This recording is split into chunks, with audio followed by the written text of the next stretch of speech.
অতিবৃষ্টির কারণে ধসে গেছে একটি সেতু এবং এই সেতুটি ধসে যাওয়ায় প্রায় 15 গ্রামের মানুষের কিন্তু ভোগান্তি পোহাতে হচ্ছে। ঠিক আমি এই মুহূর্তে দাঁড়িয়ে আছি ঠিক সেই যে ব্রিজটি ভেঙে গেছে সেই এলাকাতেই। এটি ফরিদপুর জেলার সালতা উপজেলার ভাওয়াল ইউনিয়নের ইউসুফদিয়া নামক এলাকায় এই ব্রিজটি অবস্থিত এবং এই যে সড়কটি এটি কিন্তু সালতা থেকে মন্তার মোড় পর্যন্ত এই সড়কটি গেছে এবং বিশেষ করে এই সালতা থেকে নগরকান্দা, মোকশেদপুর, বোয়ালমারি যাওয়ার যে সড়কটি সেটি কিন্তু এই সড়ক দিয়েই মানুষ যাতায়াত করে থাকে। হঠাৎ করেই অতিবৃষ্টির কারণে এই ব্রিজটির নিচে জলবদ্ধতার সৃষ্টি হয় এবং জলবদ্ধতা তৈরির ফলে কিন্তু ব্রিজটি ধসে গিয়ে একেবারেই চলাচল বন্ধ হয়ে যায়। যারা স্থানীয় রয়েছেন তারা কিন্তু আসলে বাজারে ঠিকমতো যেতে পারছেন না এবং তাদের যে দূর দূরান্তে যাওয়ার কথা বা যাওয়ার উদ্দেশ্যে বাড়ি থেকে বের হলেও কিন্তু আসলে এই রাস্তা দিয়ে তারা যাতায়াত করতে পারছেন না। যাওয়া লাগতেছে কিন্তু প্রায় 10 থেকে 15 কিলোমিটার ঘুরে। প্রচুর বৃষ্টি হয়েছে, বৃষ্টির কারণে মাটি নিচে খোলাই যায় এটা ভেসে গেছে।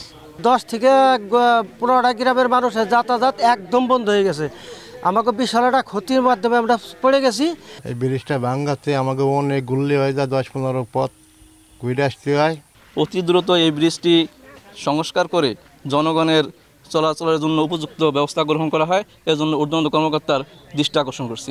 অর্থের পাশাপাশি সময়ও কিন্তু তাদের নষ্ট হচ্ছে। তবে এই স্থানীয় এলাকাবাসী এবং উপজেলা নির্বাহী কর্মকর্তা তাৎক্ষণিকভাবে আজকে এই ব্রিজটির সংস্কারের ব্যবস্থা নিয়েছেন যাতে সাধারণ মানুষ পায়ে হেঁটে চলাচল করতে পারে। এখানে কিন্তু স্থায়ী যে ব্যবস্থা সেটা কিন্তু নেওয়া হয়নি। এই সড়ক দিয়ে যানবাহন চালিয়ে যারা জীবিকা নির্বাহ করে থাকেন ঠিক তাদেরই কিন্তু এই সমস্যা পড়তে হচ্ছে, কারণ তারা কিন্তু যাত্রী পাচ্ছেন না এবং অন্য 10 থেকে 15 কিলোমিটার ঘুরে যেতে গিয়েও কিন্তু তাদের নানান ভোগান্তির শিকার হতে হচ্ছে। এই সেতুটি দ্রুত সংস্কার করে চলাচলের উপযোগী করবে কর্তৃপক্ষ, এমনটাই প্রত্যাশা স্থানীয় এলাকাবাসীর।